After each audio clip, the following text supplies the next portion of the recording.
This is today the Hindu newspaper analysis session for UPSC Civil Services Examination.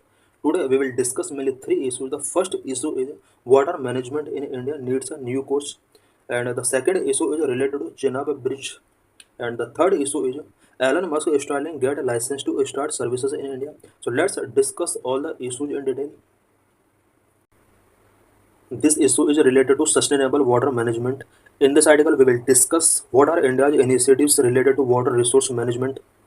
India के अंदर water resource management से related क्या क्या initiatives taking किए गए हैं। Why news the ministry of Jal Shakti has launch the sixth edition of Jal Shakti Abhiyan catch the rain campaign 2025 on 22 March 2025 world water day. World water day जो कि 22 मार्च को एवरी ईयर सेलिब्रेट किया जाता है। इस दिन जल शक्ति मिनिस्ट्री ने जल शक्ति अभियान का सिक्स्थ एडिशन लॉन्च किया है। Theme people's action for water conservation towards intensified community connect Jal Sanchay जल भागीदारी जन जागरूकता की ओर। 2025 वर्ल्ड वाटर डे का जो थीम है वो people's action for water conservation towards intensified community connect, ये इसका थीम रहने वाला है, जिसका मीनिंग है जल संचय जल भागीदारी एंड जन जागरूकता की ओर। With the principle of every drop counts, government focus is on 148 districts across India for water conservation, rainwater harvesting and groundwater recharge. Every drop count के प्रिंसिपल के बेस पर गवर्नमेंट ऑफ इंडिया का जो focus है specially India के 148 districts के ऊपर focus है, और इन डिस्ट्रिक्ट के अंदर water conservation rain water harvesting and ground water recharge से रिलेटेड वेरियस इनिशिएटिव्स टेकिंग किए जाएंगे। The Jal Jangal Jan mission was launched with the focus on restoring ecological link between forest, rivers and spring. India के अंदर जल जंगल जन mission भी launch किया गया है, जिसका main focus forest reverse and spring के बीच जो इकोलॉजिकल लिंक होता है उसको रीस्टोर करना है। World water day aims to raise awareness about water conservation and its sustainable management. World water day जो कि एवरी ईयर 22 मार्च को सेलिब्रेट किया जाता है, इस डे को सेलिब्रेट करने का जो मेन एम है वो वाटर कंजर्वेशन से रिलेटेड अवेयरनेस रेज करना है। Was conceptualised as 1992 Rio summit. World water day को 1992 रियो समिट के ड्यूरिंग कॉन्सेप्चुअलाइज किया गया था। Officially designated to be observed annually by the UNGA United Nations General Assembly in 1993। 1993 में United Nations General assembly के द्वारा ये ऑब्जर्व किया गया कि 22 मार्च को every year world water day के रूप में सेलिब्रेट किया जाएगा। Align with SDG this day align with the UN SDG 6। SDG means sustainable development goal 6। इस दिन को यूएन एसडीजी 6 के साथ अलाइन किया गया है so that water and sanitation को इंश्योर किया जा सके। 2030 तक के लिए टारगेट फिक्स किए गए। Theme 2025 glacier preservation. World level पर जो थीम रहा है वर्ल्ड वाटर डे का 2025 का वो ग्लेशियर प्रिजर्वेशन रहा है। What are India's initiatives related to water resource management. Water resource management से रिलेटेड इंडिया के क्या क्या इनिशिएटिव्स हैं। Number 1 national perspective plan for interlinking of rivers. Rivers को इंटरलिंक करने के लिए नेशनल लेवल पर national perspective plan for interlinking rivers project यहाँ पर स्टार्ट किया गया। Formulated in 1980 to transfer water from surplus basin to deficit area. National perspective plan for interlinking of river, ये जो प्लान है 1980 में इसको फॉर्मुलेट किया गया था सो दैट सरप्लस बेसिन में जो वाटर है उसको डेफिसिट एरियाज में ट्रांसफर किया जा सके। National water development agency identified about 30 interlinking project under interlinking of river project, 16 in peninsular region and 14 in Himalaya region. Interlinking of river project के अंदर नेशनल वाटर डेवलपमेंट एजेंसी ने about 30 interlinking project India के अंदर identify किए हैं, जिसमें से 16 project peninsular India में और 14 प्रोजेक्ट जो होंगे वो हिमालयन रीजन के अंदर हैं। Number 2 national aquifer mapping and management programme. India के अंदर NAQUIM इस प्रोग्राम को भी लॉन्च किया गया है। ये एक सेंट्रल सेक्टर स्कीम है implemented by central ground water board under ground water management and regulation scheme. India के अंदर ground water management and regulation scheme के under national aquifer mapping and management programme launch किया गया है, जो कि एक सेंट्रल सेक्टर स्कीम है और सेंट्रल ग्राउंड वाटर बोर्ड के द्वारा इसको इम्प्लीमेंट किया जा रहा है। मैप्स और aquifers water bearing formations कैरेक्टराइजेस them and develop aquifer management plan. Central ground water board all aquifers को मैप करता है। एक्वीफर्स में वाटर बियरिंग फॉर्मेशन जितना भी है सभी को ये मैपिंग करता है, उनका किस तरह का कैरेक्टर है उसको कैरेक्टराइज करता है। एंड एक्वीफर मैनेजमेंट प्लान को भी डेवलप करने का वर्क इसी का है। एम्स, इसका मेन एम क्या है? Sustainable management of ground water resource across the country. पूरा कंट्री के अंदर ग्राउंड वाटर रिसोर्स का सस्टेनेबल मैनेज करना इसका मेन ऑब्जेक्टिव है। Number 3, mission Amrit Sarovar, launched as part of Azadi ka Amrit Mahotsav to conserve water body. Water bodies को कंजर्व करने के लिए आज़ादी का अमृत महोत्सव के एक पार्ट के तौर पर मिशन अमृत सरोवर इंडिया के अंदर लॉन्च किया गया। इसका मेन एम क्या है? To develop and rejuvenate 75 water bodies in each district.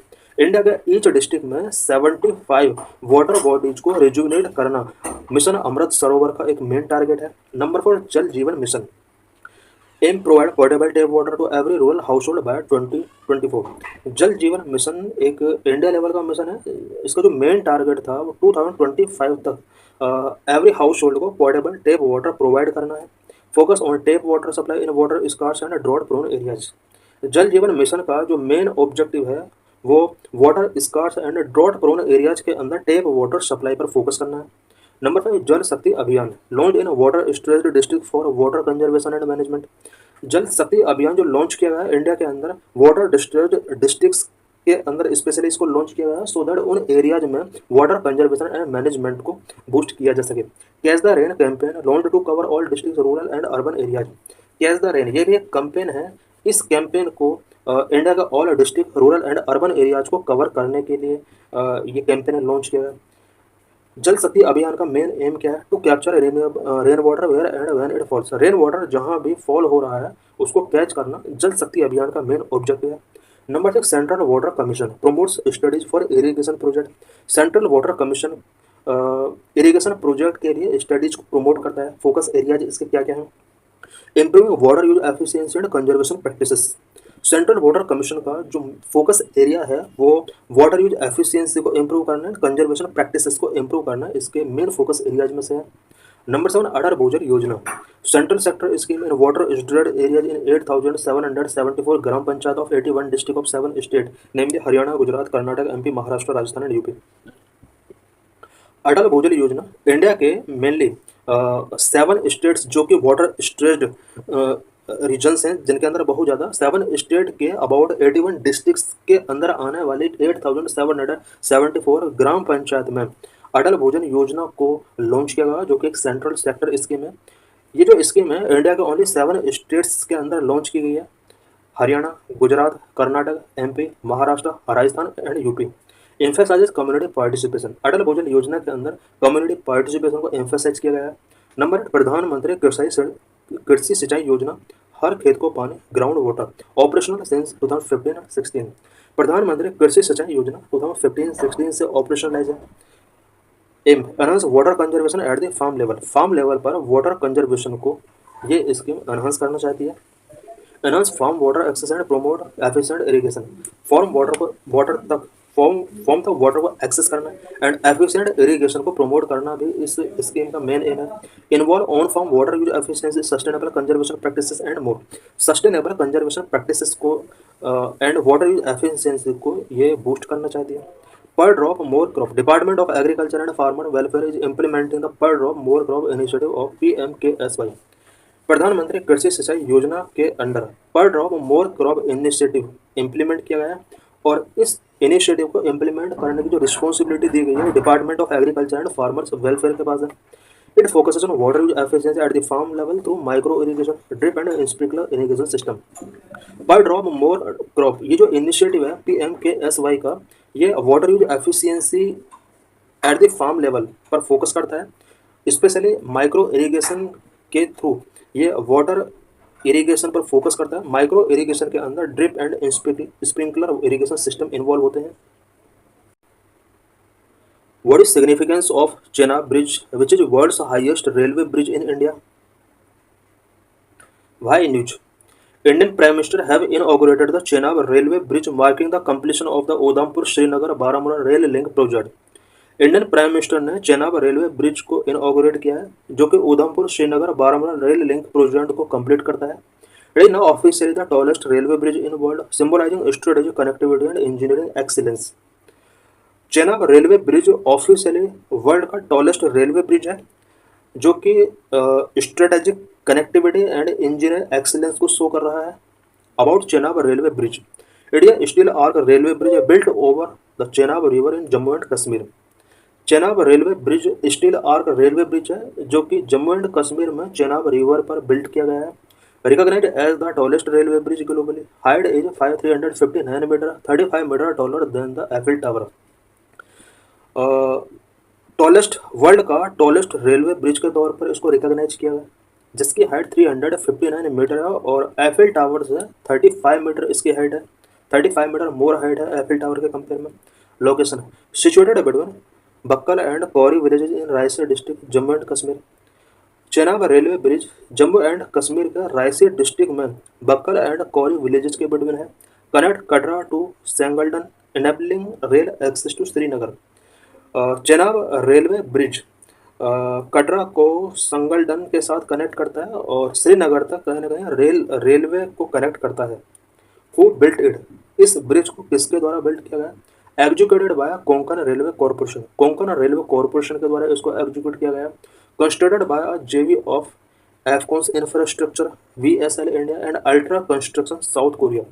इसको कंस्ट्रक्ट करने के लिए जो इनिशिएटिव्स टेकिंग किए गए हैं वो एफकॉन इंफ्रास्ट्रक्चर के द्वारा, इंडिया के वीएसएल के द्वारा एंड साउथ कोरिया के अल्ट्रा कंस्ट्रक्शन के द्वारा इनिशिएटिव्स टेकिंग किए गए। की फीचर्स ऑफ ब्रिज, इस ब्रिज के की फीचर्स क्या क्या है? टोटल लेंथ इसका 1315 मीटर है, 530 metre approach plus 785 metre main arch. Earthquake resistance इसका कितना? अप टू मैग्नीट्यूड 8 मैग्नीट्यूड तक का अर्थक्वेक को रजिस्ट कर सकता है।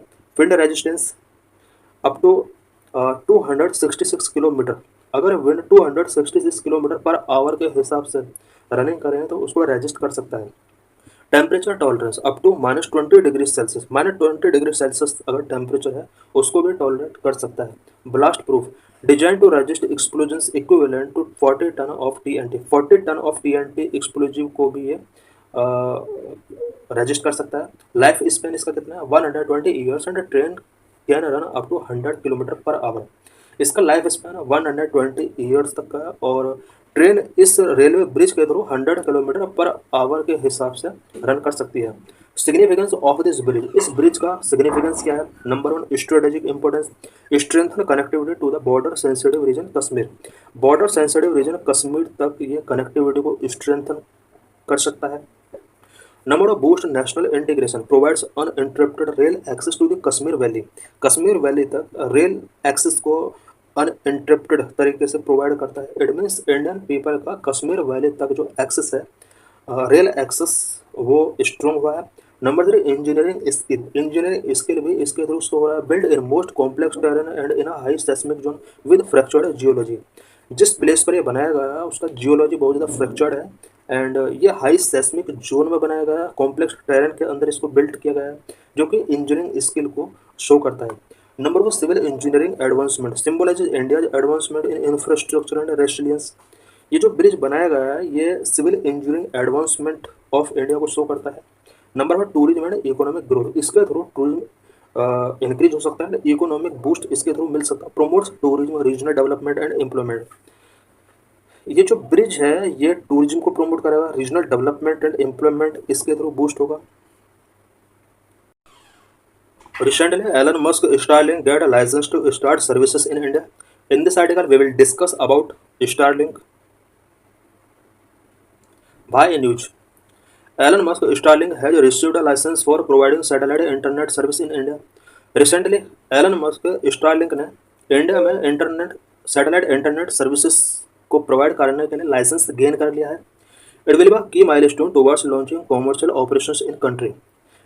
इंडिया के अंदर कॉमर्शियल ऑपरेशंस को लॉन्च करने के लिए ये एक माइलस्टोन हो सकता है। Starlink is the third company after utilised OneWeb and Jio satellite communication to get a licence from the department of telecommunications to provide satellite internet services in India. India में सैटेलाइट इंटरनेट सर्विसेज प्रोवाइड करने के लिए department of telecommunication से licence taking करने वाली Elon Musk Starlink ये third company बन चुकी है।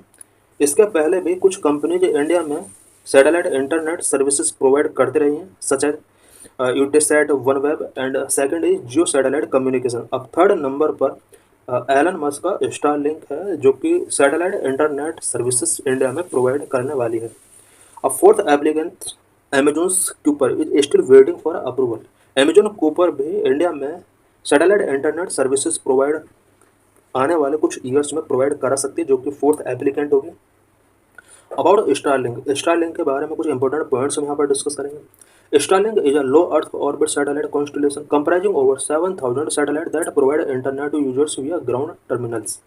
स्टारलिंक एक low earth orbit satellite constellation है जिसके अंदर अबाउट 7,000 के आसपास सैटेलाइट कंप्राइजिंग है, जो कि ग्राउंड टर्मिनल के थ्रू इंडिया में या पूरे वर्ल्ड के अबाउट 40 कंट्रीज के अंदर ये इंटरनेट सर्विसेज प्रोवाइड कर रही हैं।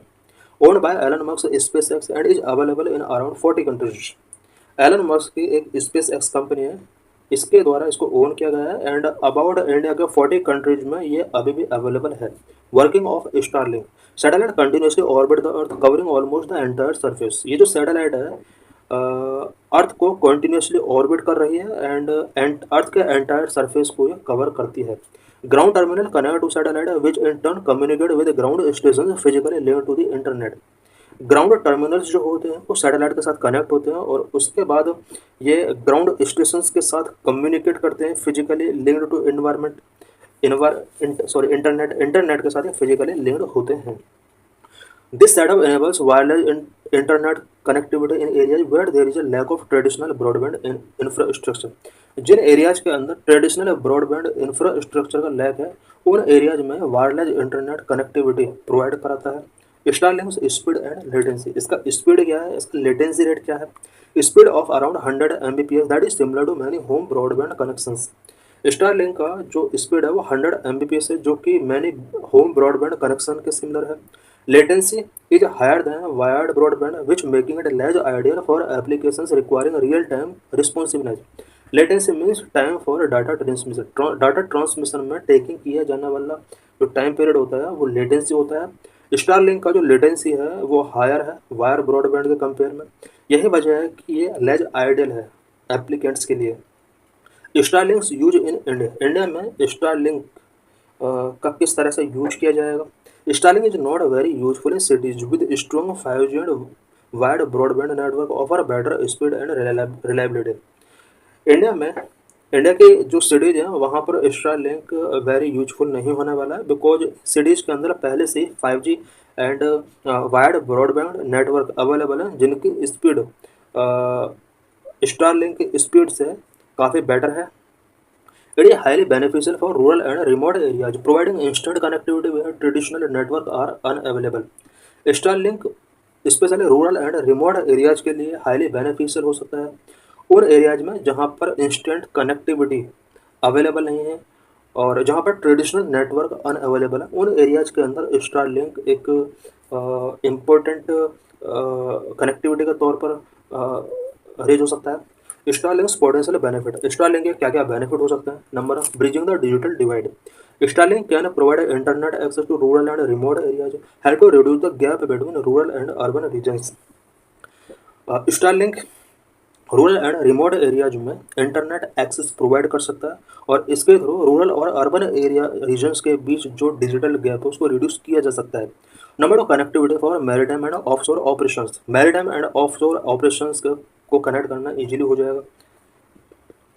Starlink is useful for commercial fishing ships, merchant vessels, offshore oil rigs and deep sea researchers। Starlink commercial fishing ships के लिए, मर्चेंट वेजल्स के लिए, ऑफशोर ऑयल रिग्स के लिए, डीप सी रिसर्चर्स के लिए यूजफुल हो सकता है। Disaster response and emergency communication. Disaster response and emergency communication में भी इसका एक सिग्निफिकेंट रोल हो सकता है। During natural disasters such as tsunami, cyclones, earthquake, when telecom infrastructure fail, Starlink can enable quick setup of communication centres for military and emergency responder. Natural disaster such as tsunami, cyclone, earthquake, in natural disasters में कभी कभी telecom infrastructure fail हो जाता है। इस time के during military and emergency responders के साथ कम्युनिकेट करने के लिए स्टारलिंक एक इम्पोर्टेंट रोल प्ले कर सकता है। Truckers with Starlink mobile kits can send SOS messages for timely rescue.